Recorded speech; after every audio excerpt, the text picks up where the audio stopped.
Конечно, я горжусь своим племянником за его принципиальность, за его положительные качества, отношение к окружающим, отношение к нам, к его родным, отношение к его работе и к своей стране.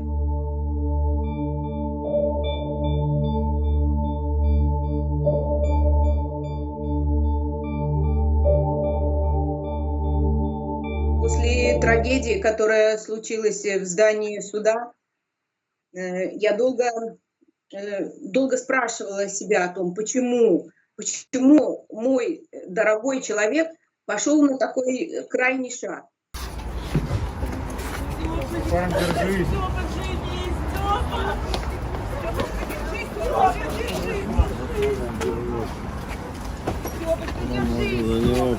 Открылись новые черты в Степане. Это, наверное, то бесстрашие и то желание, огромное желание оградить своих родных и близких от того, что он перенес. Он переживал за нас, переживал за всех своих друзей близких, родных, за своих соседей, что они могут тоже проходить через те испытания, которые были у него. И это была такая новая сторона для меня, которую я открыла, хотя я всегда знала, что Степан очень харизматичный, стойкий человек, любящий, добропорядочный, очень высокообразованный, владеет свободно белорусским языком, очень хороший у него, отличный английский язык, португальский, испанский. Это говорит уже о многом. Любит читать книги и просто любит жизнь.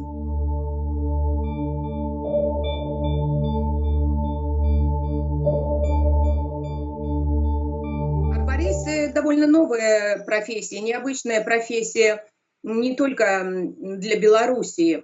Если я не ошибаюсь, Степан был первым, кто получил международный сертификат по работам на высоте, что включает в себя арбористика. А арбористика — это уход за деревьями. Если у вас есть любимое дерево в питомнике или где-то в саду, на даче, или просто любимое дерево, деревья же ведь тоже болеют, как люди. И Степан может помочь вам вылечить это дерево, чтобы вы дальше любовались им. Удаление борщевика не входит в арбористику, потому что арбористика связана больше с деревьями. Но в своей компании они предлагали эту услугу, потому что борщевик... Я сама биолог, кандидат наук, и я вам могу сказать, какое это опасное растение. У самого Степана ожоги гортани и легких от испарения этого сока этих растений. Вы можете, может быть, на минуту можете представить, каково это удалять борщевик в 30-градусную жару в полной экипировке с маской, с двумя фильтрами, такая огромная маска с двумя фильтрами, очки, то есть полностью закрыты. И то капли этого сока попадают на участки кожи и даже проходят иногда через толстый комбинезон.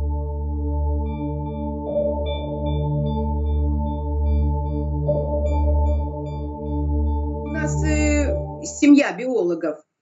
Наш дедушка Анвар Закирович, он был профессором генетики. Я думаю, что, скорее всего, Степана дедушка вдохновил, потому что он много рассказывал о своей работе. И он хотел, значит, продлить вот эту вот семейную традицию, потому что и я биолог, и папа Степана биолог, и у нас еще есть и дядя, и, в общем, у нас семья биологов.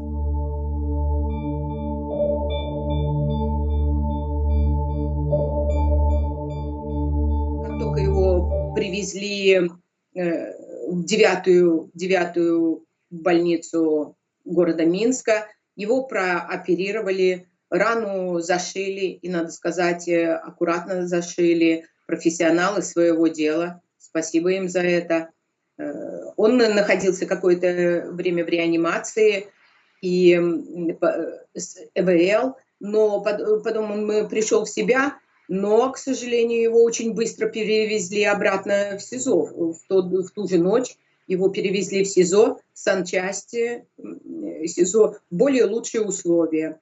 Рана там обрабатывается. На следующий день мы привезли медицинскую передачу, взяли, но не все. Даже взяли, сказали, что у них какие-то есть там медикаменты и хирургические пластыри есть, даже показали.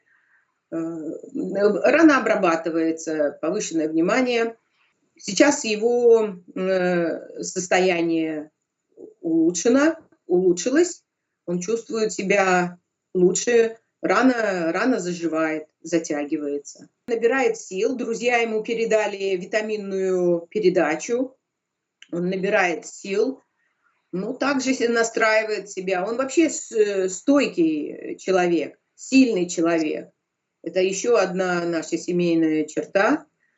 И он готовится к очередному бою.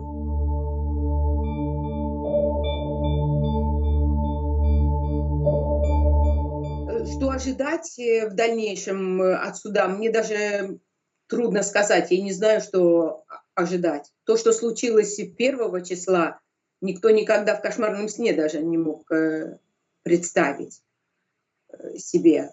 Наверное, будет повышенное внимание. Я так думаю, что, может быть, будут задаваться вопросы четче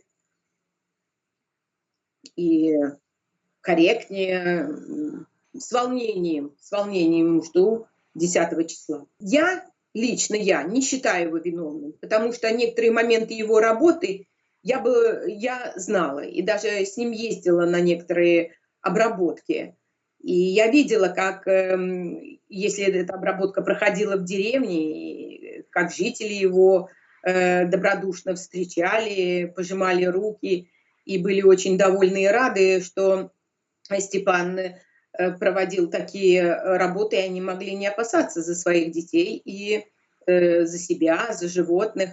Я не считаю, что мой племянник, что Степан виноват. Он и не признал своей вины, и я его поддерживаю в этом. И как справедливый человек, очень больно и обидно, когда тебя обвиняют в том, что ты не делал. Я думаю, что для Беларуси это важно видеть, что белорусы хотят видеть свою страну счастливой и быть счастливы в этой стране. И не хотят, чтобы им кто-то мешал в этом. Они хотят свободно гулять по улицам, свободно разговаривать, общаться друг с другом, встречаться в своих дворах, ставить там спектакли. Я уверена, что поддержка друзей, родных, близких и белорусов для Степана очень важна.